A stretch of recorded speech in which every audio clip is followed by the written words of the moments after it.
Welcome to Key Equity Concepts with me, Novae Anuru, your host for Dream Key Consulting's YouTube channel. I just want to say welcome to the home of the Hood Scholars. So I hope you are here to learn and grow and develop and really move us towards liberation. All right, let's get started. So this is going to be the beginning of a learning series that I've been actually wanting to do for a really long time. And right now it is informally named Let's Talk and Learn About It. But honestly, I'll figure out the name for it as I go. But I really just wanted to get started. I really wanted to think about overall some key equity concepts and things towards liberation because I think we're kind of in that moment. So I also want to take time to show y'all how I facilitate my learning sessions. Specifically, I do like visual aids in general. And so I am the queen of a slide deck. But it's for good reason. I think we should be able to translate big ideas to anybody. I think if you can't explain something well to a young child, I'm not sure you understand it fully, right? So I really want to just hold on to community learning together about really complicated things because liberation is layered. And I think we're in a moment where it's important for us to think about liberation with deep intention, right? So, who am I? Let's start with that, right? And what is Dreamkeep Consulting? So, I am the founder and managing director of Dreamkeep Consulting. Our original logo said "Here for the Hood" because I am from the Boogie Down Bronx. I am a public health social worker, though, by trade. And I'm getting my PhD in business psychology right now so that I can continue consulting and be at the top of my expertise, honestly. I am a young, queer, hood Black woman just trying to be free. Every day, I think Black people are surviving a genocide, and it's important that we're aware of that and we're navigating what the world could be for us, right? So I work in a lot in teaching. Teaching. I've been teaching for as long as I could, since I was 18 years old. I specialize in trauma just because I think the world we live in is extremely traumatic, and I genuinely think we need to be healing in real time as the structures that we tend to collapse in some ways, right?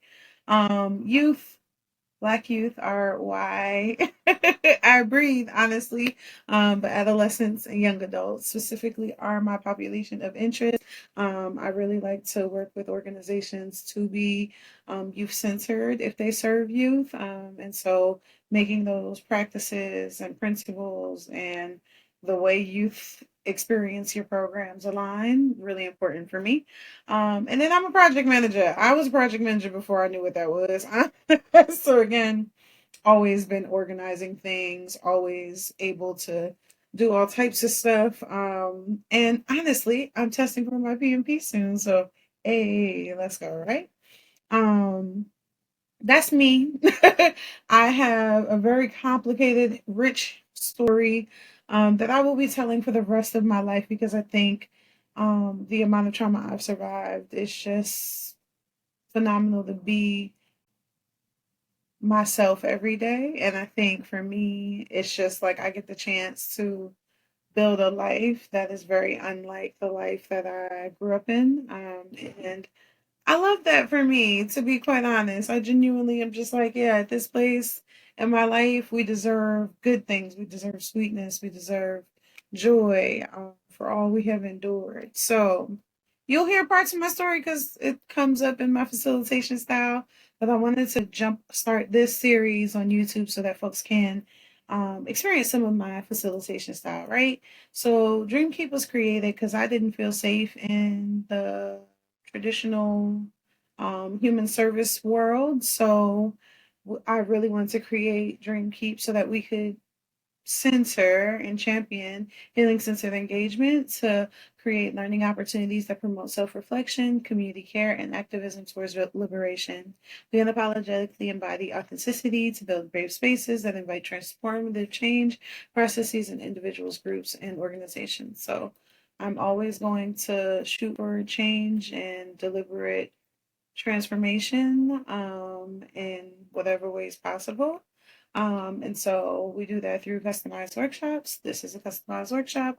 You'll notice that a lot of the resources I use are really down to earth and easier to understand because I really want folks, anybody of any education level, to be able to engage with my content. It's kind of useless if it's gate kept. Like, that's just how I feel about information. So there's no gatekeeping over here, right? I also do facilitation of difficult conversations as well as strategic planning and all types of just organizational change processes. So if you are an organizational leader that needs some of that support, let me know. And then we also do, I have a 3.5 hour trauma course. I'm actually working on getting CEU certified for social workers. So I'll let you know. And yeah, so I also am a speaker and everything. So let's get started, right? All right. So I just wanted to, again, I've just been like having a lot of conversations with a lot of my close friends, my folks, my people. And I keep running into folks being really frustrated with other folks because I'm like, I feel like everybody's like, yo, what page are we on? Because like the world is like bugging right now, right? First, take a breather. We get to co-create the world that we're in. People build lives through wars, through chaos. The fact that Black people are alive is every kind of a miracle. So I just want to hold space for that intentionally, right? So let's start with oppression. What is oppression? Oppression is the use of power to disempower, marginalize, silence, or otherwise subordinate one social group or category, often in order to further empower and or privilege the oppressor. Social oppression may not require formally established organizational support to achieve its desired effect. It may be applied on a more informal yet more focused individual basis. So this is like people having racist encounters.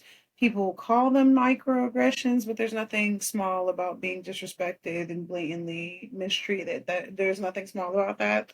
There's nothing micro about it. So oppression is about putting other people down. And again, if you conceptualize power in a way that's like, hi, I want to be above things, then this is the way oppression becomes actionable, right? So whether that's being called a slur, maybe that's not getting hired because you look too Black, or whatever the case may be. Um, there are so many different ways for oppression to show up in our interactions. And if you don't leave with anything from me, you will always hear me say systems are people and people are systems. There are no boogeymen in the sky. This is not the Wizard of Oz. Like, if anything, there are some tricksters behind the curtain. So we should be trying to be as deliberate as possible and working on unpacking oppression. Oppression makes people miserable. It ruins our quality of life. It causes early deaths. It literally is like, it kills people. Like, that is what it does. So, no matter how small it may seem, all of these things add up conceptually, right? Because we want to think about oppression as a system, right? So the system specifically is like, we always think about oppression on the individual level, like, oh, like a bigot acts this way, they yell expletives, they do all these things, whatever. Right? But we want to think about how people are treating each other, how people feel after being mistreated. When harm is done, there are always lingering effects.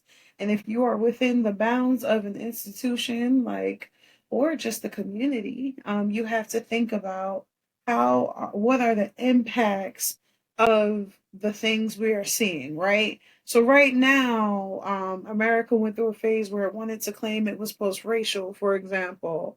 That's very interesting wording when racism never left.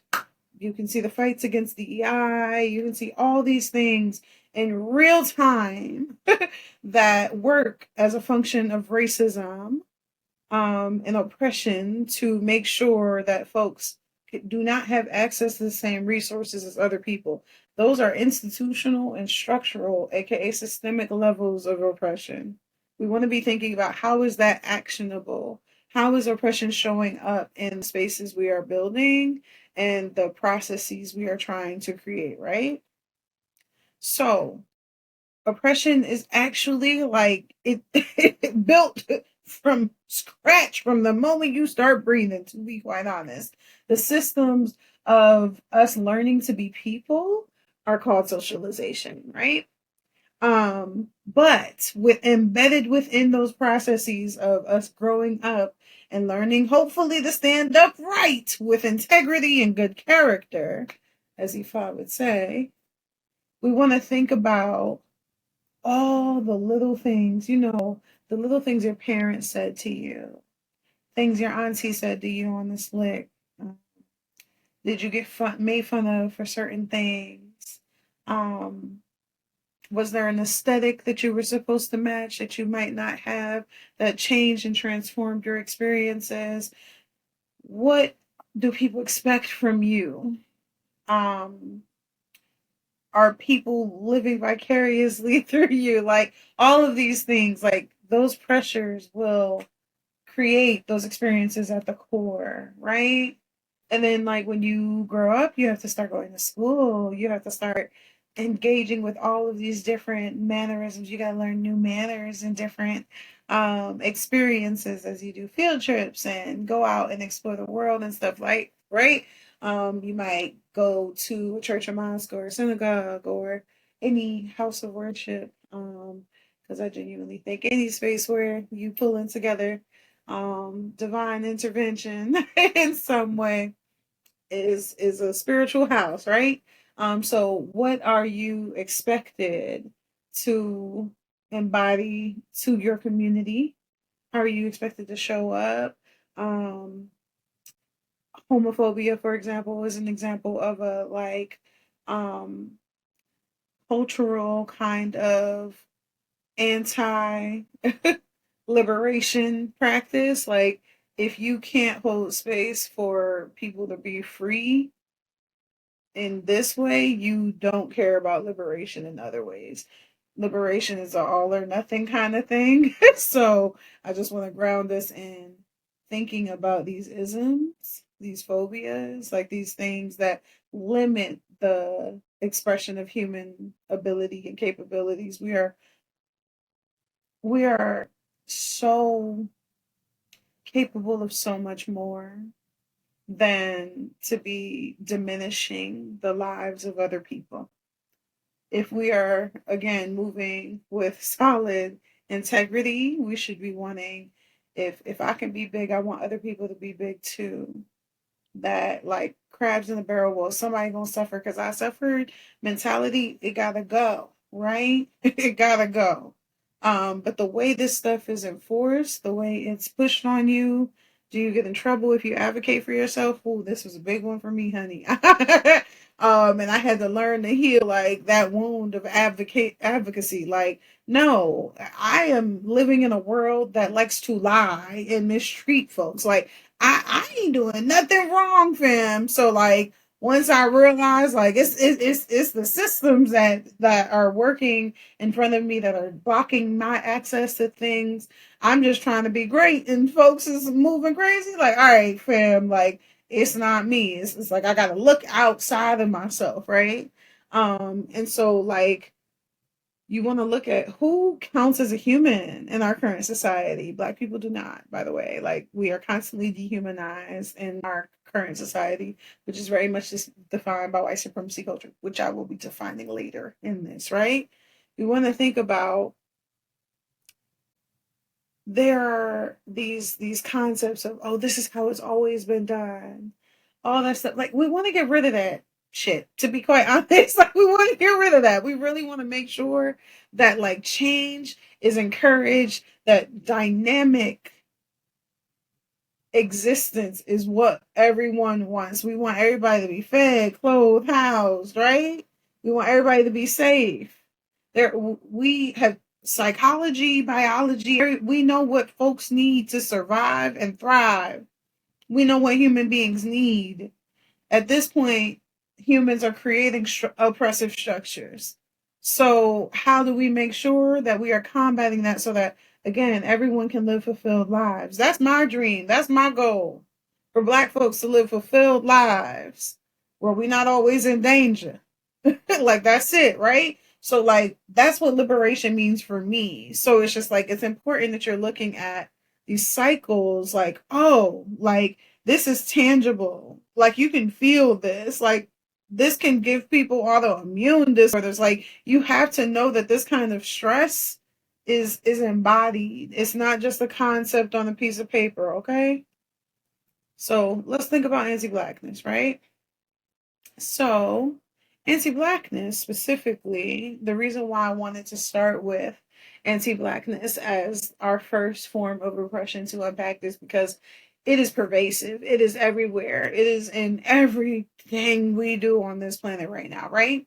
So we want to be thinking about anti-Blackness as a two-part formation that both strips Blackness of value, dehumanizes, and systematically marginalizes Black people. This form of anti-Blackness is overt racism. This is stuff you can see. This is stuff you can touch. The signs, um, the banned books. Like, you're seeing a lot of the overt racism, honestly, in real life, in real time. A lot, actually. Again, the myth of post-racial America has led to America returning to a lot of its racist roots that it never left behind. As a hood Black person, I know it never stopped doing that. So, again, it's interesting to sit with. Society also associates politically incorrect comments with the overt nature of anti-Black racism. So, what was said at the BAFTAs? A perfect example of overt anti-Black racism, right? Beneath this anti-Black racism is the covert, which means underneath, hidden, kind of like elusive, like it's not, you can't touch it the same way, right? Um, and systemic racism, which predetermines the socioeconomic status of Black people in this country and is held in place by anti-Black policies, institutions, and ideologies. So, this is the stuff where I can be more qualified than a white man that can't even do the job as good as me, and he's more likely to get the opportunity. It just is what it is. Like, like those types of things. Black people not being able to move or afford to move into certain areas, that is actually holistically done through redlining, for example. That is still happening. That's why gerrymandering and changing the maps of voting districts and stuff can happen. So it's just important that you think about how pervasive anti-Blackness is. People are always like, well, Black people need to pull themselves up by their bootstraps. It's like, yeah, every time Black people try to do that, like, stuff gets bombed, people get killed, people get hanged, like, really atrocious things happen. So it's not for a lack of trying, love. Black people have always wanted liberation, and I mostly want to be liberated from anti-Blackness. I love being Black. There's nothing that can take that away from me. I have a very Black mama and four very Black grandparents and beyond. So I do not participate in this at all, right? But you do want to think about how anti-Blackness is in everything. So this diagram just lays it out plain, right? Colonization. Anybody calling themselves settlers are probably committing genocide to take over a land. We have seen this repeat itself over and over and over throughout time at this rate right now. So, blackness and whiteness were created in order to create a world power structure where the global majority would be looked down upon so that their resources could be extracted. That is what colonial legacies is about. That is what capitalist exploitation is about. We make sure we have all of these wars on drugs that were put in Black communities by the government to put people in jail. A person does not go to prison alone, their family goes to prison with them. We want to think about the pervasiveness of what lived experience, the heaviness. It's not all just data and numbers and stuff. Like, these are people's lives. My father went to prison for 6 years of my childhood, altered my life completely. These bigger examples, state and policing, we know Black Lives Matter. We see everything going on with ICE. I don't listen, I don't know what to tell you. Y'all see the examples. Y'all see the examples, fam. With religion and spirituality, a lot of African traditional religions are deemed demonic by the Abrahamic religions and all types of stuff. It's interesting. You can disempower people by taking their faith from them. It was actually one of the first steps of missionaries and other oppressive systems of exploring Black and brown lands in Africa and the Middle East and South America and such. They did not listen to locals about how they operate in those spaces besides to extract resources. It's important that we hold on to that. What's seen as valuable knowledge, oral versus the written word, things like that, what we say out loud versus what gets documented.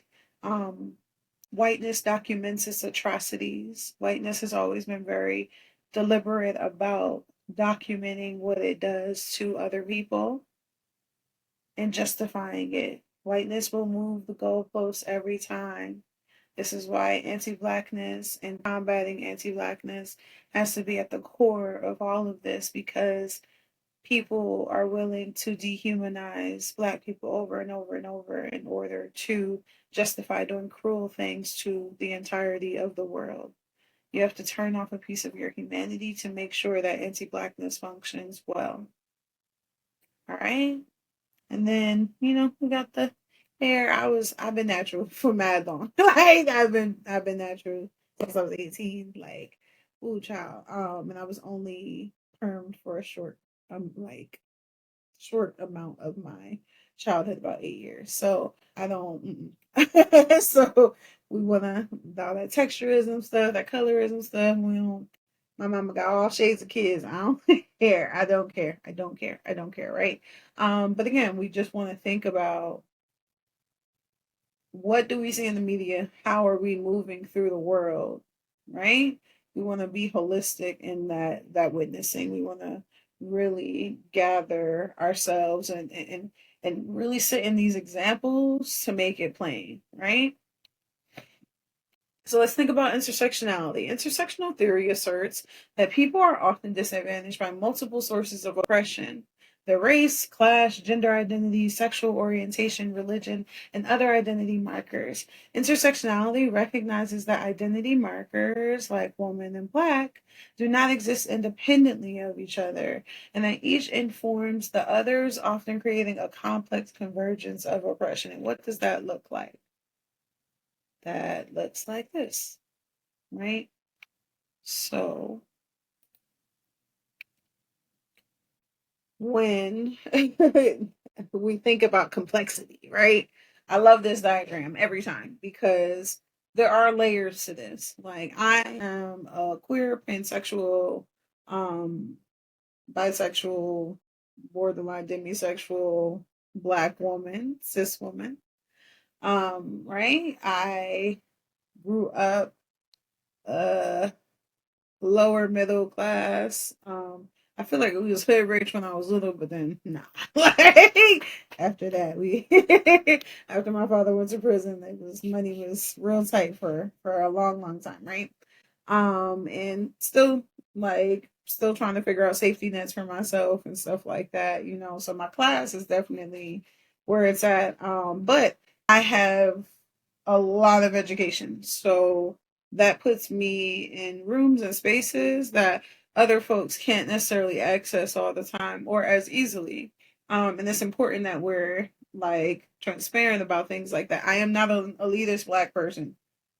Listen, these degrees is tools. As long as they're useful, cool. They have nothing to do with my regular life for the most part, unless I am using the exact skills that I learned for my degree. I went to school to learn a lot of big words for stuff and phenomena that my experiences, my life that I was already having. School just helped me give language to it. Like predominantly white institutions cannot give me knowledge about how to live in a system that I understand better because it has been oppressing me my whole life.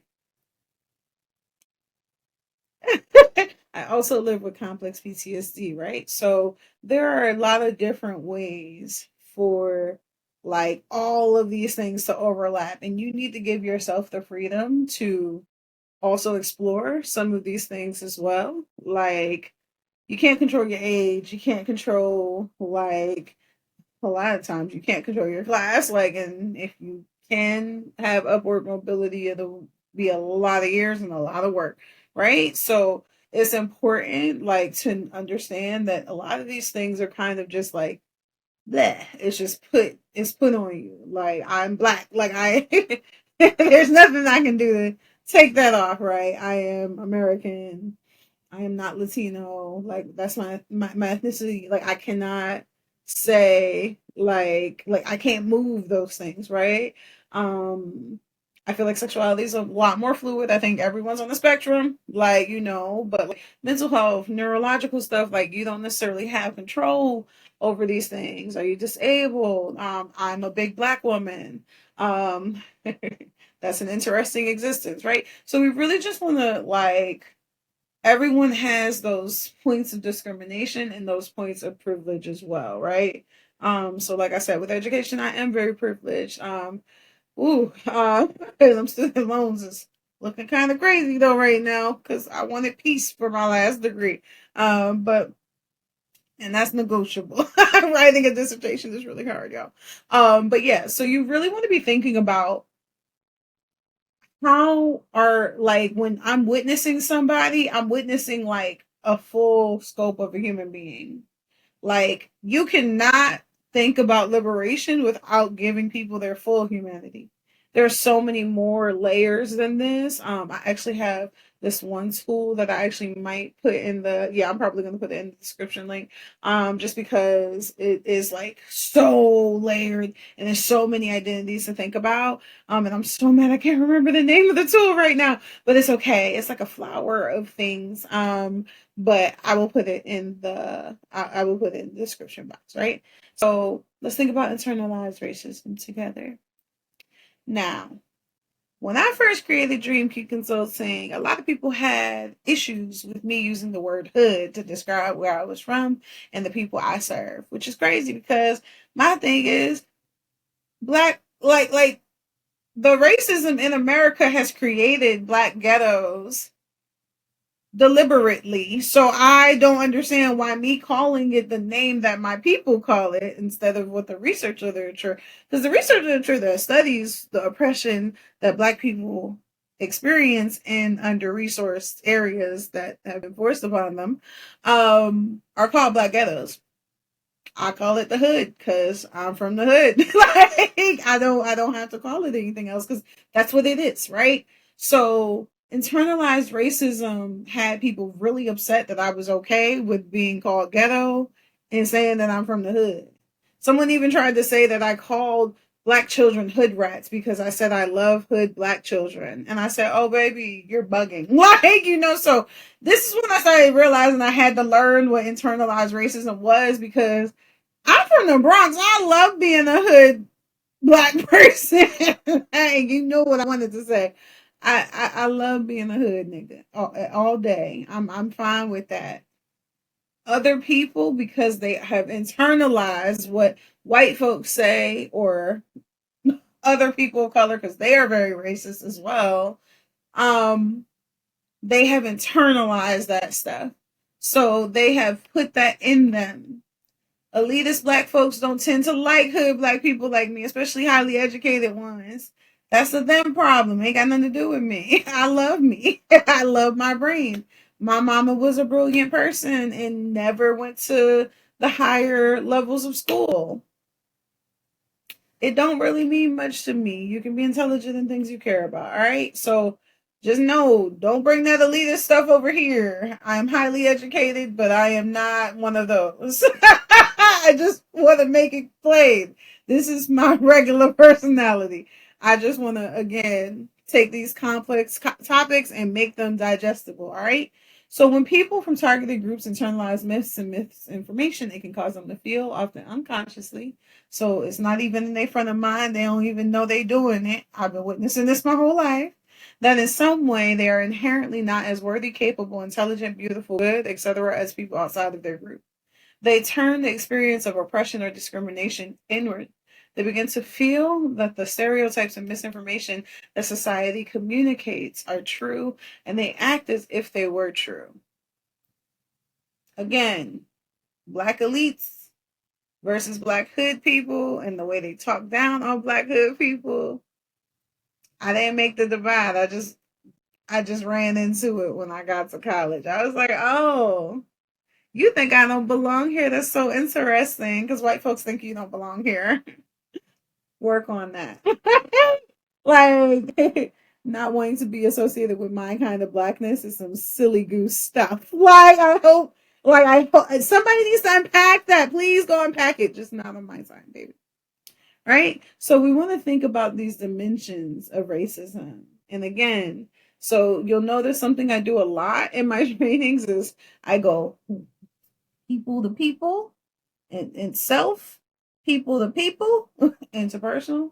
I go organizational, institutional, and then I go structural. Like, what's the bigger community and policy and norms and what is expected, right? What is expected of folks? So I really want to hold space for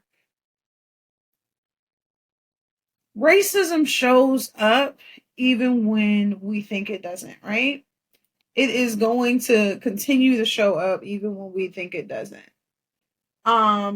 Because we have built all the systems in America based on racism. It's going to just keep coming up. It's going to keep coming up. So people are like, oh, y'all make everything about racism. Y'all diluted white people. I had a white man tell me that in an Uber just the other week, that that the word racist has been so diluted because we use it for everything. Well, baby, y'all shouldn't have built a racist system of ruining other people's lives for hundreds of years. You poked the racism in all of the things. So I don't know how you get to like y'all used to be proud that you did this. So I'm trying to see where the disconnect happened, where people are claiming that they just don't know how we got here. I know how we got here. If you paying attention, you know how we got here, right? I'm just saying, white folks don't take accountability for their actions and their thoughts and their actions and their interactions. Like, they do not take accountability for the damage they are doing to the world. They do not check other white people. They're not doing their work. So this would be a great time if you're a white person watching this to sit with yourself and think about all these levels of racism. Because, baby, I promise you, if you think you're seeing it, you're not seeing it enough. I promise. I promise. I promise. I promise. Listen to some Black people. Just start there. Start there. So, the impact of internalized racism, and apologies that I keep having to move the slide like this because I want the bottom of my screen to stay the full screen. I'm sorry. Um, so internalized racism holds people back from thinking well of themselves, from living full lives, and from standing up against injustice. It can be the source of physical or mental illness and self-destructive behavior. Internalized oppression can serve to divide people within the same group, so they are not as effective in supporting each other and standing together for change. It can also cause people to be suspicious of those outside of their own group, making it difficult to build alliances. So, again, so the example of elitist Black people that are very capitalistic, that think money gets them closer proximity to whiteness. This is a perfect example. Internalized racism's impact dividing people within the same group, right? So how is it that elitist Black people can have all these resources and then look down on a person like me who ends up in spaces that they're in? Quickly. I'm sorry. That little sound came into my head. But yeah, like it's there's no way to explain that without like some internal ickiness to unpack, right? So I'm just naming the example very blatantly because it is something I've had to deal with a lot. It's something I do not subscribe to. I want Black folks to be authentic and them full selves. Like that's all I really care about. If you like to geek out about things, if you like to be a thinker, cool. If you like to cook, if you like to raise babies, if you like to, I don't care. Everyone is brilliant in whatever they want to be brilliant in and whatever they care about, right? So I just think that as someone who has had to deal with the throes of academia being very toxic to people like me, it's very interesting for us to really like unpack that. So if you are an elitist Black person who tries to think that I'm different than you because I speak with my accent and I don't code switch, and I'm okay with that, um, you might want to unpack that, right? So technically, internalized racism is just a feedback loop. It's not gonna feel good, honey. It's not gonna feel great. Ever. Like the end result of internalized racism is never your full success, fully realized self. I don't know too many people dealing with internalized racism that actually like themselves. Actually, I don't know any. So it's important that we really think about this.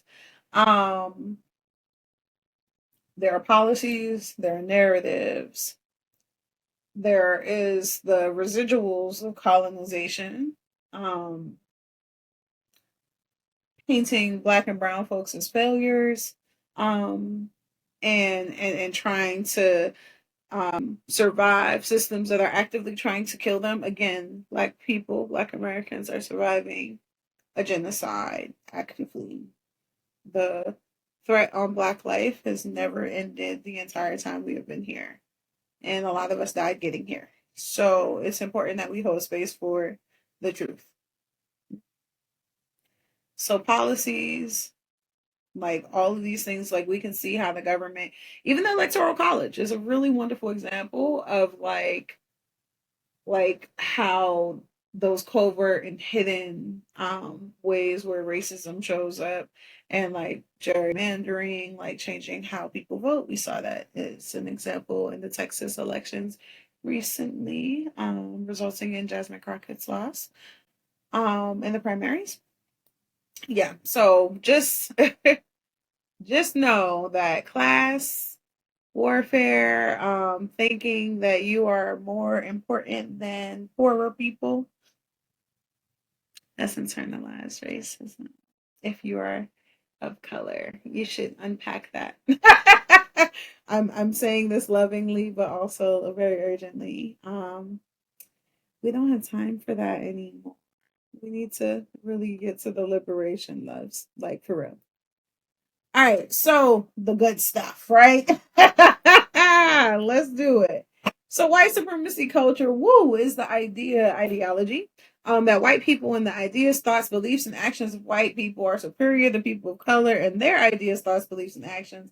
The norms, values, and beliefs that our culture reproduces act to reinforce the belief that white and people attached to whiteness are better, smarter, more beautiful, and more valuable than others. Yes, that is That is the the definition. We know it's not true.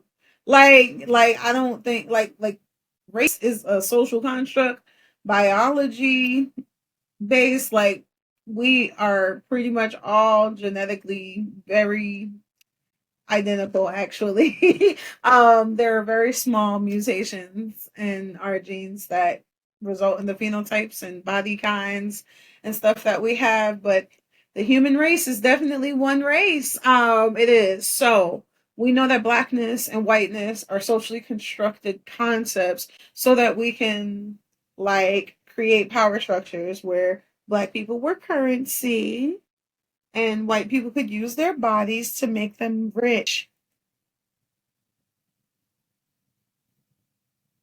That's literally how racism like started. We needed a justification for why we could subject black people to all this rotten treatment and then also create an alternate universe where white people think they're great all the time, no matter what atrocities they commit, no matter what hellscapes they create for other people. That is a problem. So, these are the white supremacy culture characteristics. So, perfectionism, everything to make progress should mean that it gets bigger. We need excess. That's a very capitalistic idea as well. If it ain't right, it's urgent. It needs to be fixed right now. But it's so odd because in organizational cultures, in white supremacy culture, there is like we're having the same conversation for years and we're not actually changing things because change is technically bad in white supremacy culture. Um, because it challenges the status quo. So there's always going to be distance from experiences, that objectivity, um, instead of being moving with compassion and like intentionality about how like creating that subjectivity so that everyone can feel included. Inclusiveness is not inherent to white supremacy culture. There's a lot of passive aggression because that fear of open conflict, but there is a lot of open conflict and a lot of violence in bursts as a part of white supremacy culture, so that the narrative that it's not most of us can reign supreme, right? Prioritizing white comfort, black and white thinking, so either or thinking like it's all or nothing, things like that, for the most part, really defensive if called out on problematic behaviors, liking the written word more than people's voices and narratives about their lives. All of it is just so layered. And it's actually really exhausting to witness and experience and just like be aware of. So, white people should consider themselves blessed that they are just now having to really grapple with this then. Because we everyone should be tired right now. We should all be working. We have work to do. All right. So again, pseudoscientific concept of race. All right. I really want to hold space for that. That is the truth. Um, Race is not real. Like it's again, it's real because we have created structures that are giving us real life experiences, and that way it's real. But in science and biology, and it's not real. All right. So this is meant to disconnect folks. That's literally the main, like, it's the main goal of white supremacy culture is to disconnect folks from each other. Individualism is a very big part of white supremacy culture. But keeping people divided means that the masses cannot move strategically. White folks, including our government, have made sure that people wanting more, like literally just not to be killed, just wanting food, wanting healthcare. The Black Panthers ended up getting murdered and slaughtered because they were feeding kids and wanted good health care for Black people.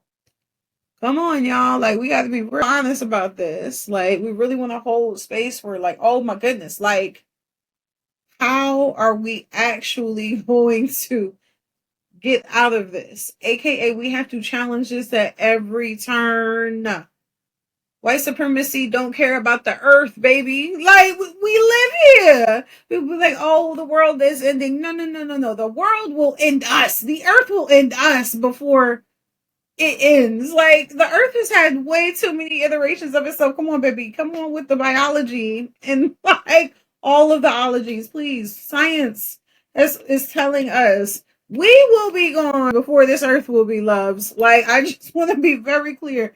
And the earth ain't got no problem spitting out new species of heat of everything. Like, so we need to be real honest with disconnecting from humanity in this way is going to do terrible things to us. And whiteness is has got a death grip on itself right now. It is having a moment where it's like, oh my God, like what if people treat us how we've treated them? That's not what, like, again, cultures that are in touch with their humanity are not having those same thoughts. Like, honestly, white folks are really lucky that people of color do not want revenge at this rate. But they do want to value their lives. They do want to protect themselves. And that is normal human being needs. We should all want to survive and thrive. Like, that is normal. So the power elite constructed white supremacy and still constructed to define who is fully human and who is not. Again, white supremacy culture is a practice in dehumanization. Like, you have to strip humans of their humanity in order to make white supremacy culture work. I just want to bring that home. I want you to sit with that. You want it. You need to. It's just necessary. It's the main ingredient. It's chemical X. Our reference for the young folks. All right. So in order to disrupt white supremacy culture, we need to be leaning into these other principles. Be uncomfortable. You probably had a few moments where you've been uncomfortable in this recording, but it's genuinely because you, in order to learn, you need to be uncomfortable. You need to be sitting with certain things, right?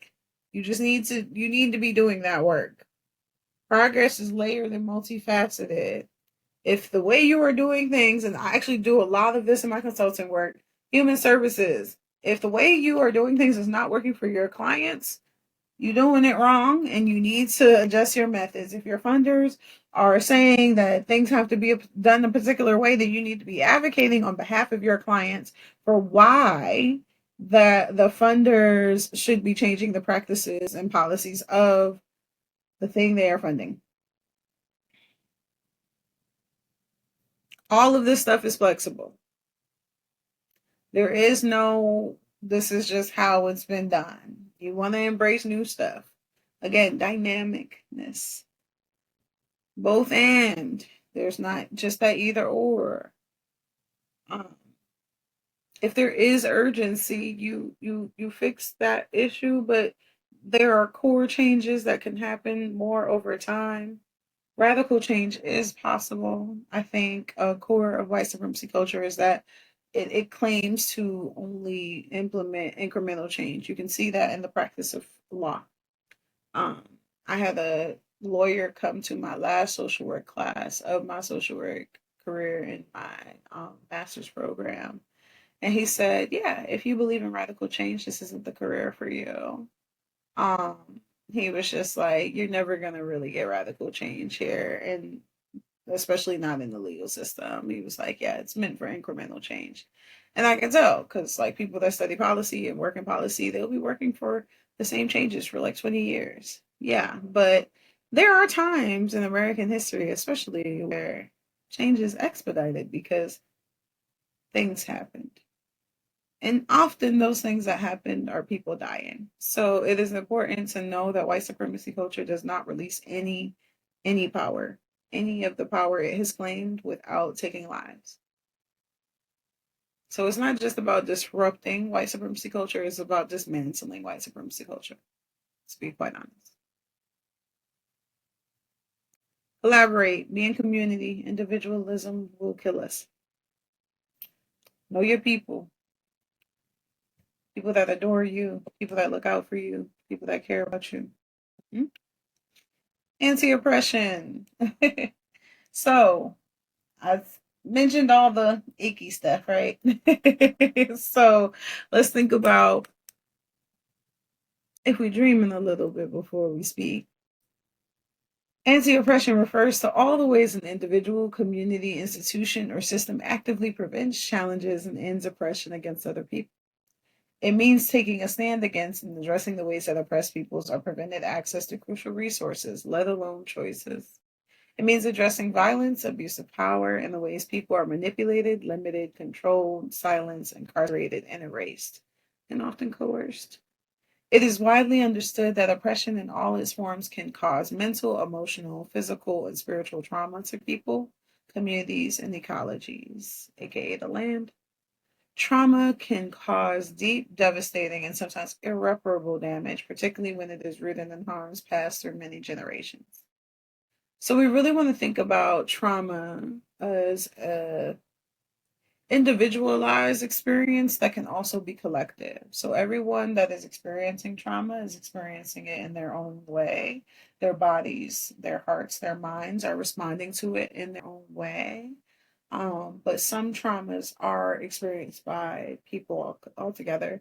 Experiencing racism is a trauma. Racial trauma is real.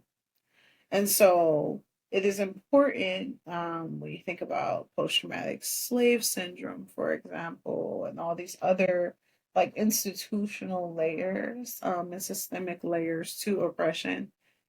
It it it harms us so profoundly that we have to be there is no one way to be anti-oppression. We have to be all of these ways anti-oppression, right? So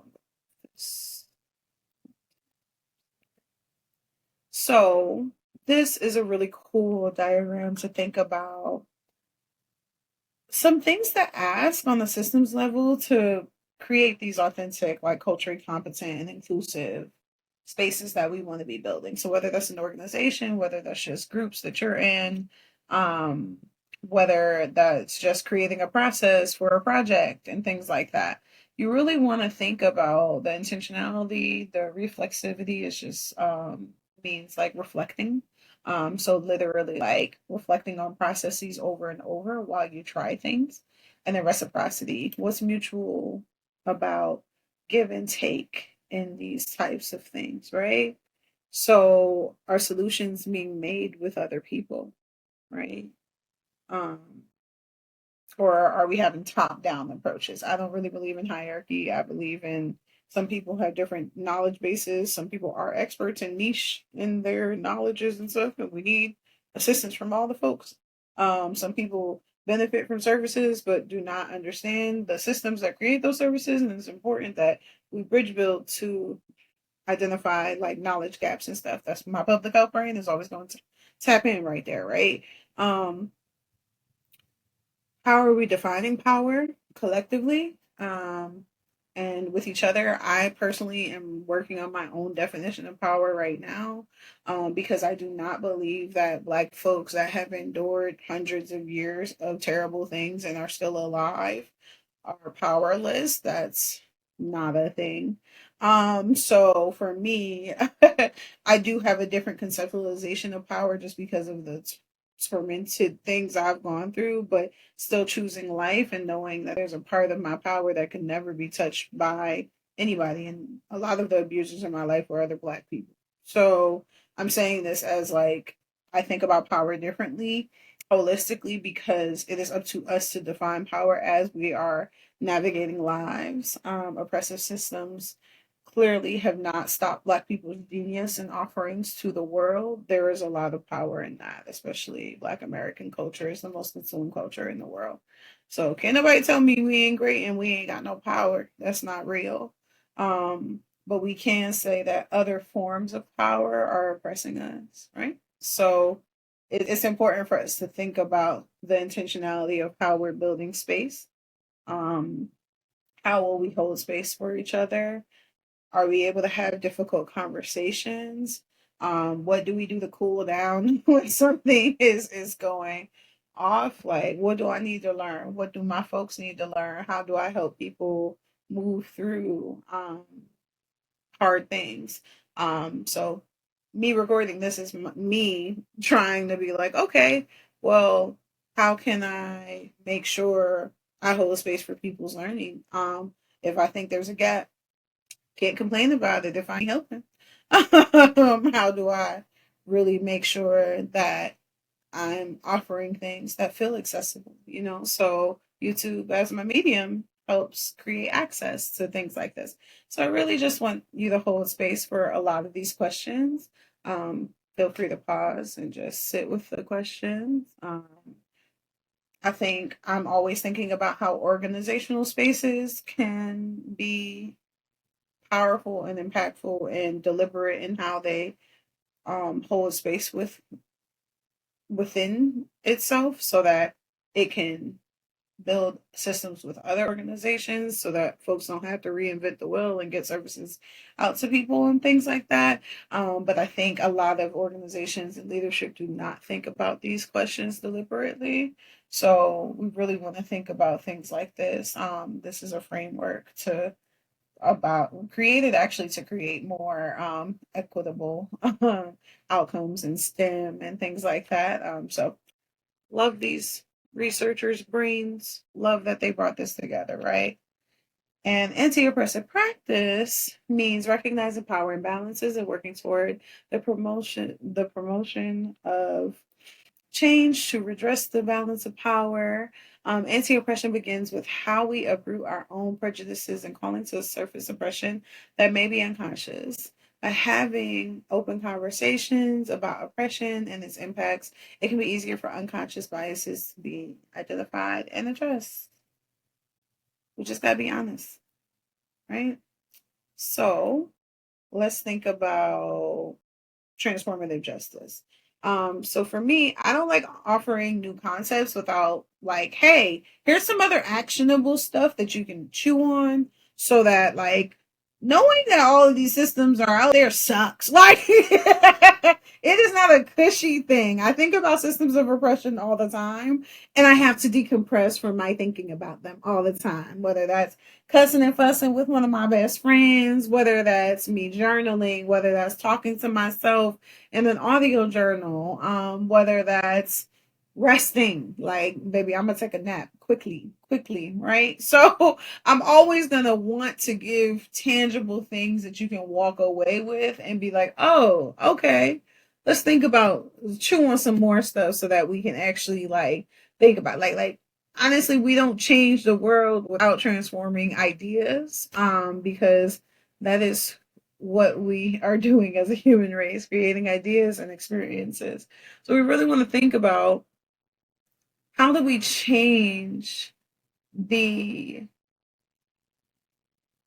impacts of all of these negative systems. We make sure that like these we make sure that we are de-escalating harm, that we are changing the ways that we respond to harm being done, that we really focus on healing and repair and accountability, that we learn what abusive manipulation looks like, that we learn what power looks like in the current systems, like rape culture. That's a whole nother video I'm not doing. I'm not even going to go into that. That is actually how I started a lot of my trauma based work, like teaching about rape culture, teaching about coercion, teaching direct like definitions about things so that people can feel free and liberated in their sexual experiences. I have worked with survivors all of my life. I have been a survivor since I was 7 years old.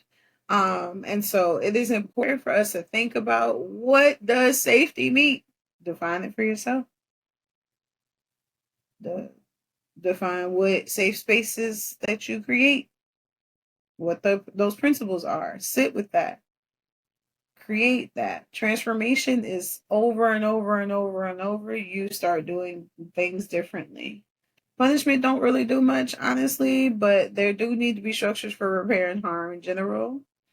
Um, and I am an abolitionist. I am a prison abolitionist. I also do not like the NYPD is one of the biggest gangs in the world, and so I have never felt safe with cops. I have had really bad experiences with cops, and I try to avoid them if I can because I like to keep my life.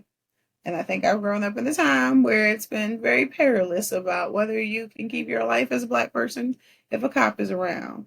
I've tried to host youth events and like that we're talking about, oh, well, youth and community um, need to accept police relations. And I ask them to not come with guns and they tell me they can't do that. And I'm like, oh, so you want me to bring a whole bunch of unarmed teenagers into this space and they should feel safe while you have a gun holstered on your hip.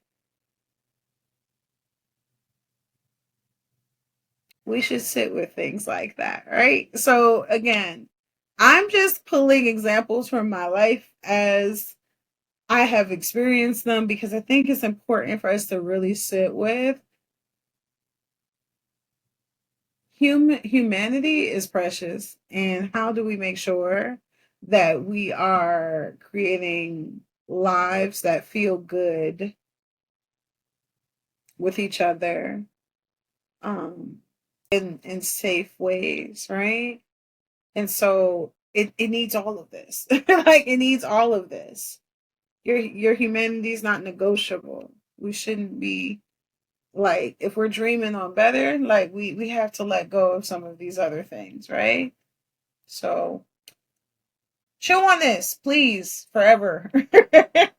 And then because I love the youth, I wanted to as our last concept, critical race socialization is a concept that can help inform how we raise Black children with the awareness of what anti-Black racism is, but also with all of the cultural gems and strength of Black Americanness and Blackness in the diaspora.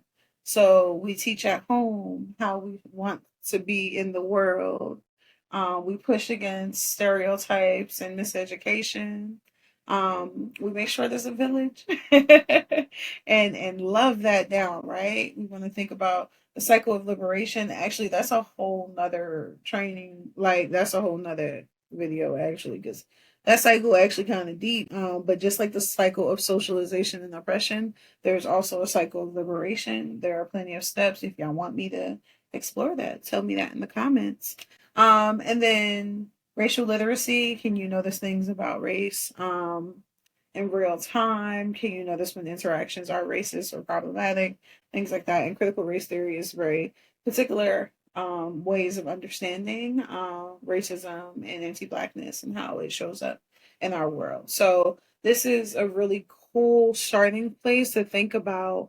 All right, so am I having these hard conversations with youth before they have to go out into the world and potentially experience some of these things that can be really traumatic in the experience of them, right? Um, so whether that's colorism within community or that is understanding like some of those like some of those you got to be twice as good, work twice as hard to be half as good, all that type of stuff. Like those are actually like those are kind of myths, honestly, because it's like you can be better and still not get the access to resources and stuff like that. So if excellence is a value of yours, you can just have that without it being like juxtaposed to other people, right? So everything deserves to be unpacked. Like everything needs to be unpacked. We need to be thinking about how we sit with these broader concepts overall, right? Overall, all the time. So, in closing, and this is my original logo for Dreamkey Consulting because I did want to put into the ethers of the universe that I'm here for Black folks and all of our success. So, where are you and yours going? I know me and mines are trying to move towards liberation deliberately. So a few of my friends have been really excited that I'm actually making this video because they're like, yeah, like we really need a way to sit with like mapping out new ways of being for ourselves, and it's important that we are having those deliberate learnings and conversations so that people can see how Black American liberation is tied to Palestinian liberation. For example, like the Israeli government armed forces train police officer forces in America. Like you want to notice things like that. And so I really hope with this series I can start just like connecting some dots here and there for folks so that you know like, oh, like I can think about this a little bit more deliberately, and like this stuff is really pervasive. So where are you and yours going?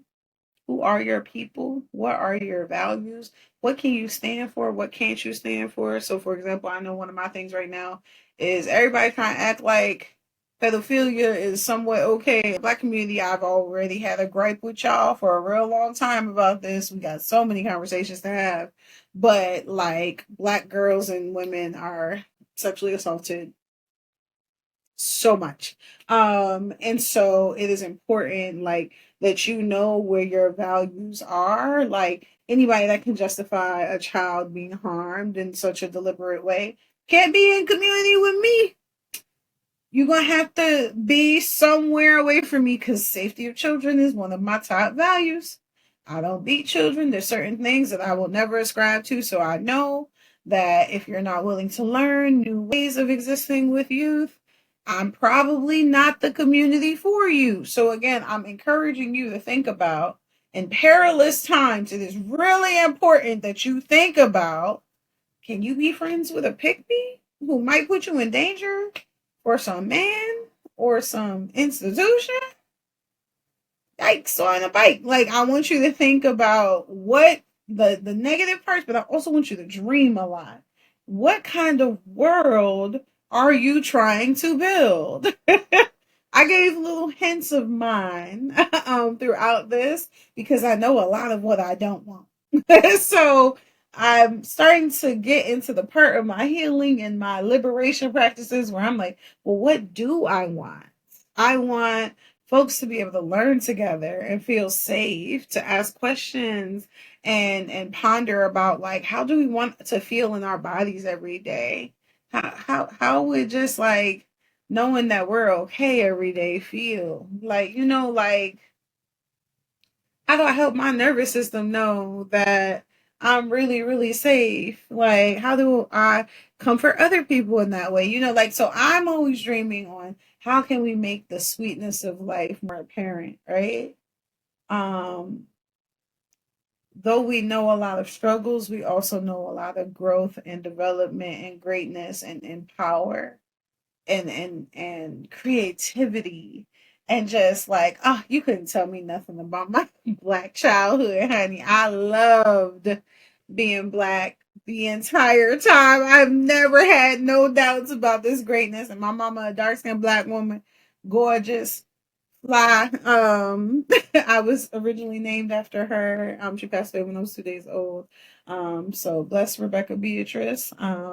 Very happy to be Ocean Novae today. And every day from here on. But I just want to say thank you for holding space with me if you made it to the end of the video.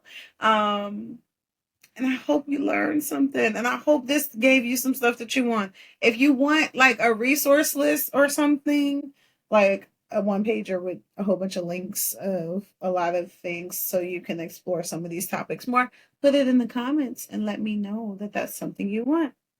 All right. Welcome, Hood Scholars. I hope you stick around. Feel free to subscribe to my Substack and check out our website and all the other things on the link tree.